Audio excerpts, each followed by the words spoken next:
الحمد للہ رب العالمین والصلاة والسلام علی سید الاولین والآخرین سیدنا و نبینا و مولانا محمد وآلہ وصحبہ اجمعین اما بعد فاعوذ باللہ من الشیطان الرجیم بسم اللہ الرحمن الرحیم واعتصموا بحبل اللہ جميعا ولا تفرقوا واذکروا نعمت اللہ علیکم اذ کنتم اعداء فألف بین قلوبکم فاصبحتم بنعمتہ اخوانا وکنتم علی شفا حفرۃ من النار فانقذکم منہا کذالک یبین اللہ لکم آیاتہ لعلکم تہتدون۔ میری گفتگو کا عنوان وحدت امت تجویز کیا گیا۔ سب سے پہلے تو ہمیں امت مسلمہ کی قدر و منزلت کا احساس ہونا چاہیے کہ ہم کس بلند مرتبہ پر فائز کیے گئے۔ قرآن مجید نے ہمیں اس سے تھوڑی دور آگے چل کر کہا کہ کنتم خیر امت۔ امتیں بہت ہوئی ہیں، اللہ کے سارے نبی رسول برحق علیہ السلام، مگر تم ساری امتوں سے بہتر امت ہو، سب سے بہتر امت۔ اور رسول کریم علیہ السلام نے بھی اپنے ایک ارشاد میں فرمایا کہ انا آخر الانبیاء وانتم آخر الامم، میں نبیوں میں آخری ہوں اور اب تم امتوں میں آخری ہوں۔ امت مسلمہ کا وجود اس کائنات میں اتنا اہم اور ضروری ہے کہ اللہ تعالیٰ اس کے بارے میں کسی ایسی چیز کی اجازت نہیں دیتا اور نہ اس کو پسند کرتا جس سے اس کے اتحاد میں رکھنا پیدا، کیونکہ اس سے کام بڑا لینا، جو کام انبیاء علیہ السلام پر انجام دیتے تھے کہ لوگوں کی اصلاح کے لیے وہ دن رات ایک کرتے تھے، اللہ نے وہ کام اس امت کے ذمہ لگا دیا کہ اب نبی نہیں آئیں گے، کوئی رسول نیا نہیں آئے گا، قیامت تک اللہ کے رسول ہی آخری حاضر پیشوا، مگر اس مشن کو آگے بڑھانے کے لیے کہ لوگوں کو دین پر قائم رکھا جائے اور اگر کہیں کوئی خرابی واقع ہو رہی ہو تو اس کی اصلاح کرے، اس کے لیے اللہ تعالیٰ نے ایک پارٹی، ایک جماعت اور ایک فوج تیار کی ہے جس کا نام امت محمدیہ علیہ صاحب السلام۔ تو مسلم جو ہے ان کی دوہری ذمہ داری ہے کہ خود بھی دین پر قائم رہیں اور باقی دنیا کو بھی یہ دین پر قائم رکھیں، بالکل اس طرح فوج کی ذمہ داری ہے کہ وہ کسی علاقے میں فساد نہ برپا ہونے دے۔ اس طرح اللہ تعالیٰ فرماتا ہے کہ تم لتکونوا شہداء علی الناس، تمہارے ذمہ ہے کہ تم نگرانی کرو کہ پوری زمین میں کوئی گڑبڑ اور خرابی تو نہیں ہو رہی، اگر ہو رہی ہے مسلموں میں یا غیر مسلموں میں تو تمہیں اتنا مضبوط اور قوی ہونا چاہیے کہ اس خرابی کو تم مٹا سکو۔ اور اگر آپس میں تم متحد اور متفق نہ ہوئے، کسی فوج میں خود ہی انتشار ہو، وہ اپنے حاکموں کی بات نہ مانے، سپاہی ایک دوسرے سے نفرت کرتے ہیں، تو آپ جانتے ہیں کہ وہ فوج کوئی مار کا اثر نہیں کر سکتی۔ اس لیے یہ امت اس کو خیر امت کہا اور کہا کہ جو کام رسول کرتے تھے اب تم نے کرنا ہے۔ اگر ان میں بدقسمتی سے اختلاف یہ شکل پکڑ جائے کہ وہ ایک دوسرے کے دشمن ہو جائیں اور نوبت وہاں تک پہنچ جائے جو قرآن مجید نے سورہ بقرہ میں یہود کے بارے میں بیان کیا کہ وہ اپنے دشمنوں سے ساز باز کر لیتے اپنے ہی بھائیوں کے خلاف، اور اسلامی تاریخ کا اگر مطالعہ کریں تو یہ افسوسناک صورتحال آپ کے سامنے ضرور آئے گی کہ جہاں جہاں برباد ہوئے ہیں اسپین میں یا کسی علاقہ میں بھی، وہاں ہمارا اپنا اختلاف اور آپس میں دشمنیاں جو تھیں وہی ہمیں لے گئی۔ جب ہم دیکھتے ہیں کہ عیسائیوں کے ساتھ دوستی کر لیتے تھے، ان سے معاہدے کر لیتے تھے، مگر اپنے ہی دوسرے مسلمان بھائی عباسی حکمران ہیں فاطمی، ان کے خلاف ان سے مدد لیتے تھے اور دشمن یہ دیکھتے رہتے تھے۔ جیسے ایک بشپ نے کہا جب اس سے ایک گروہ نے مدد مانگی تو بادشاہ سے اس نے کہا کہ ان کتوں کو آپس میں لڑنے دو، یہ سارے مٹ جائیں گے، پھر مسیح کی جو ہے نا دائمی بادشاہت وہ قائم ہوتی۔ وہ فائدہ اٹھاتے ہیں کہ یہ امت اصل کام کو بھول جائے، آپس میں جھگڑوں اور تنازع میں مبتلا ہو جائے۔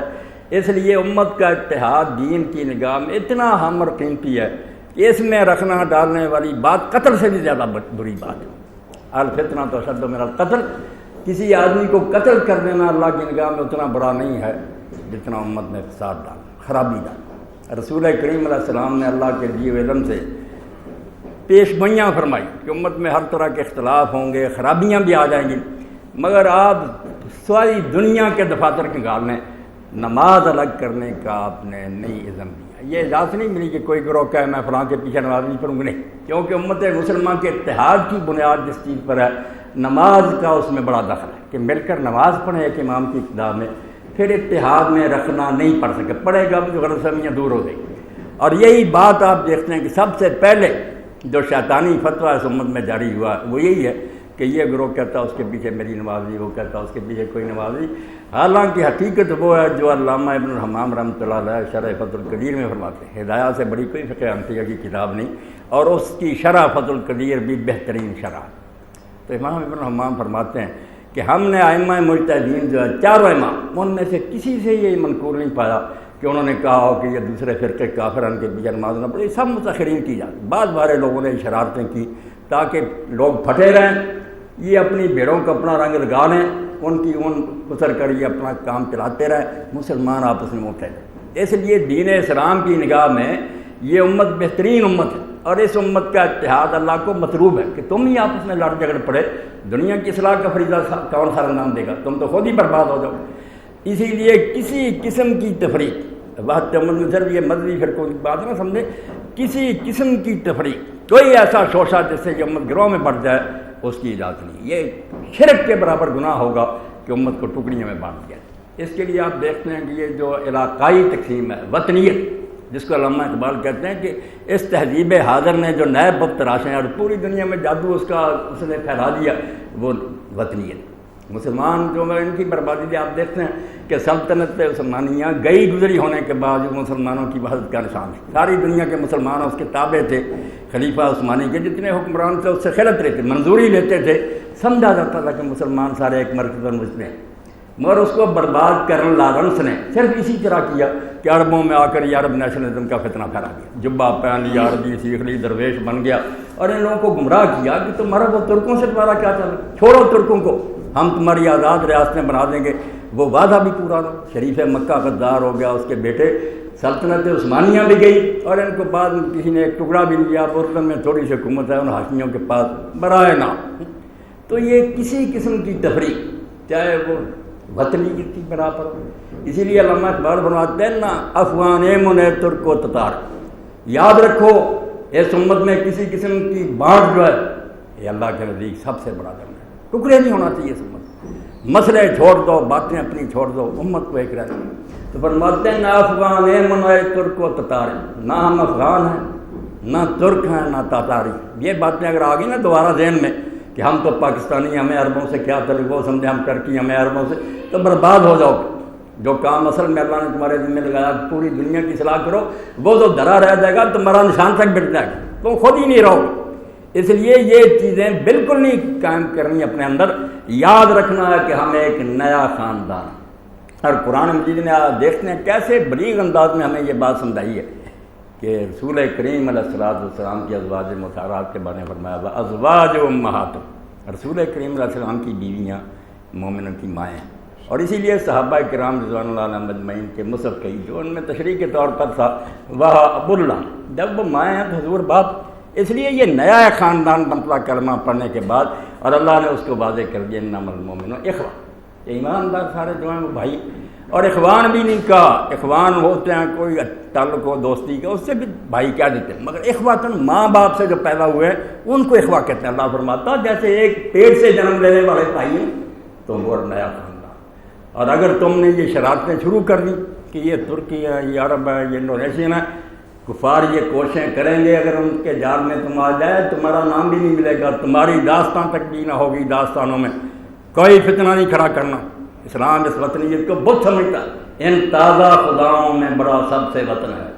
جو پیر ہے اس کا وہ مذہب کا کرنا۔ جب یہ بات آئی کہ ہمیں تو اپنے پاکستان کی فکر کرنی تھی، وہ کیا افغان سے برباد ہو جاؤ، کوئی بھی نہیں بچے گا، باری باری سب کی شامت آئے گی، خدا کے لیے اس امت کی وحدت کو پارا پارا نہ ٹکڑے نہ، یہ خاندان ہے مشرق سے مغرب تک، اس لیے ان چیزوں سے اجتناب کرو، نہ کوئی وطنیت کا فتنہ جنم لے، نہ نسلی کہ یہ قریش ہیں،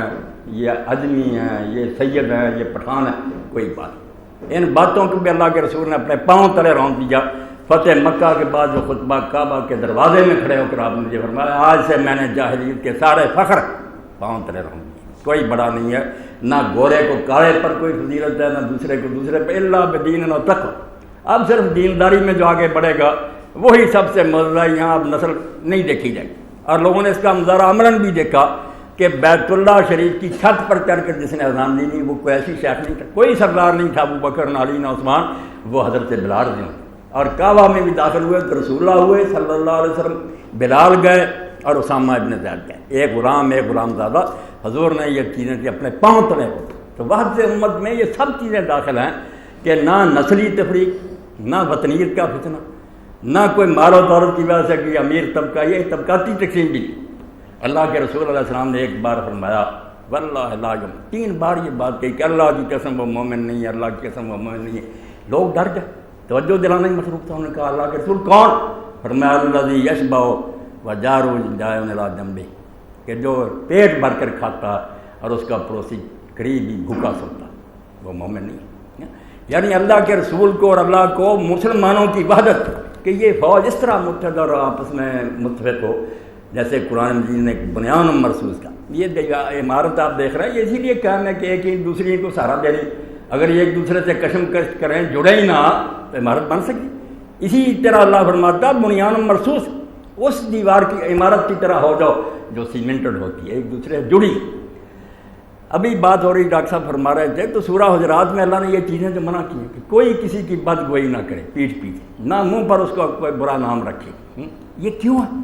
کہ ٹکڑے ہو جائیں گے لوگ، پھر ان میں محبت کیسے ہوگی؟ دلوں میں بغض اور عداوت پیدا ہو جائے گی. مجھے خبر ملے گی کہ مجھے میرے پیچھے ڈاکٹر صاحب نے برا کر، میں کیسے ان سے پیار کروں؟ اسلام نے اس کو اتنا مکروہ جانا کہ اللہ نے قرآن مجید نے مثال دی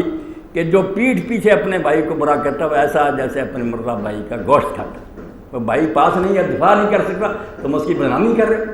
اور امام غزالی فرماتے ہیں زنا سے بھی بدتر جرم ہے کہ آدمی کسی کی غیبت کرے. کیوں پیٹھ پیچھے اس کو ذلیل کرنا چاہتے، اس کا وقار برباد کرنا چاہتے؟ یہ سارے مظاہر ہیں اس بات کے کہ امت کو آپس میں متحد اور متفق رہنا چاہیے. کسی قسم کی تقسیم جیسے یہ ٹکڑے ہو برداشت نہیں ہے، نسل کی ہو، وطن کی ہو، رنگ کی ہو، زبانوں، ساری چیزیں حرام. رسول کریم علیہ السلام کی حیات طیبہ میں غزوہ مراسیہ کے موقع پر ایک جگہ کیمپ لگایا حضور نے، تو ایک مہاجر اور ایک انصار کا کنویں سے پانی کھینچنے میں جھگڑا ہو. اس نے یہاں اس کے چٹکی پر اس نے آواز دی یا الانصار، اس نے کہا یا المہاجرین، تلواریں نکلا. حضور علیہ السلام خیمہ میں آرام فرما رہے تھے، شور و غل سنا، باہر آئے، پوچھا کہا اس طرح ہو گیا. ادھر مہاجر کھڑے ہو گیا، آپ نے فرمایا دعوہا فإنہا منصور، چھوڑ دو ان آوازوں کو، یہ جاہلیت کی بدبودار لاش ہے جس کو تم جھنجھوڑ رہے. کیوں ان باتوں کی طرف آتے ہو؟ اگر کسی نے زیادتی کی، یہ کہو جو بھی ظالم ہے اس کا ہاتھ پکڑو، مظلوم کی مدد کرو. یہ شوشہ اور یہ خرابی کے مہاجر انصار کی قسم میری زندگی میں تم نے اس مردہ جاہلیت کو زندہ کرنا چاہتے. تو دین اسلام میں آپ یقین جانیں قرآن بھرا ہوا، سنت رسول بڑی ہے. اور ہمارے اسلاف کے جو مذاہب تھے وہ بعض باروں نے شرارتیں کر کے ٹکڑے کر دیا. عرب مقصود سرخسی رحمۃ اللہ علیہ کی جب اس میں پڑھتے ہیں، جس کو ہم بین الاقوامی قانون کہتے ہیں، اسلامی اصطلاح میں اسیر کہنا تھا نا، اور اس میں سب سے پہلی کتاب امام محمد بن حسن شیبانی رحمۃ اللہ علیہ نے، اسی لیے ان کی 1000ویں برسی یورپ میں منائی گئی کہ اس قانون پر انٹرنیشنل لا پر اس سے پہلے کسی نے کہ سلطنتیں آپس میں کیسے ہیں. تو سرخسی رحمۃ اللہ علیہ فرماتے ہیں کہ امام محمد رحمۃ اللہ علیہ نے کہا کہ ہمارا مسلک یہ ہے کہ اگر کسی علاقہ میں خارجیوں کی حکومت، اب جن کو اسلامی فرقوں کا کچھ پتہ، سب سے متشدد گروہ خارجیوں کا، جن کے بارے میں حدیثوں میں یہاں تک بھی آیا تھا کہ وہ اسلام سے نکل جائیں گے، واضح الفاظ تھے، مگر لوگوں نے ان کو بھی کافر نہیں کہا. نہیں اس کی تعبیر کر لیں گے اسلام سے نکل جائیں گے کہ وہ خلیفہ بکر کی اطاعت سے نکل جائیں گے، ہیں مسلم. اب وہ ہیں جو حضرت ابو بکر اور حضرت عمر رضی اللہ تعالیٰ عنہ کے سوا باقی جتنے ہیں نا، حضرت عثمان رضی سے شروع کرتے ہیں، کہتے ہیں وہ بھی کافر مرا. علی خلیفہ برک تھا، مگر جب اس نے ثالثی مانی وہ اور اس کے ساتھی بھی کافر ہو گئے. معاویہ اور اس کی جماعت بھی کافر ہے، عائشہ بھی کافر ہے. ایسا متشدد گروہ. اب فرماتے ہیں اگر کسی جگہ خارجی مسلمانوں کی حکومت اور اہل سنت وہاں رہتے، اب کوئی کافر حملہ کر دے اس ریاست پر جو ان برائے نام مسلمانوں کی، تو کیا صحیح العقیدہ مسلمانوں کے لیے لازم ہے کہ ان کا ساتھ دیں خارجیوں کا، یا کیا کریں؟ تو امام نے فرمایا کہ اس وقت فرض ہو جاتا ہے کہ اپنے ان خارجی بھائیوں کے ریاست کو بچاؤ. وہ پھر بھی اللہ رسول کا نام لیتے ہیں، کھلے کافر آ جائیں گے پھر ٹھیک ہے، جو بالکل اللہ کے رسول کے دشمن ان کا جھنڈا لہرائے گا پھر تمہیں ٹھنڈک پہنچے گی. ساتھ دو ان خارجیوں کا، کیونکہ وہ اللہ کو مانتے ہیں، رسول کو مانتے ہیں. اتحاد اتنا قیمتی ہے، مسلمانوں کا اکٹھے رہنا اللہ رسول کی نگاہ میں اتنا مطلوب اور محبوب ہے کہ اس میں رکھنا اندازی دین نے برداشت نہیں. اس سلسلہ میں ایک بات جو آپ حضرات کے علم میں ہونی چاہیے کہ اختلاف کو آپ برا نہ جانیں. یہ جو کہتے ہیں نا کہ لوگ سارے بس ایک خیال کیوں رہے کہ باتیں یہ نہ ہو سکتی ہے، نہ اللہ نے اس کا مطالبہ کیا. ایک سادہ آدمی قرآن مجید پڑھے گا، اس کے ذہن میں مفہوم اس کی سطح پر آئے گا، ایک فارسی پڑھے گا دانشور اپنی سمجھ کے مطابق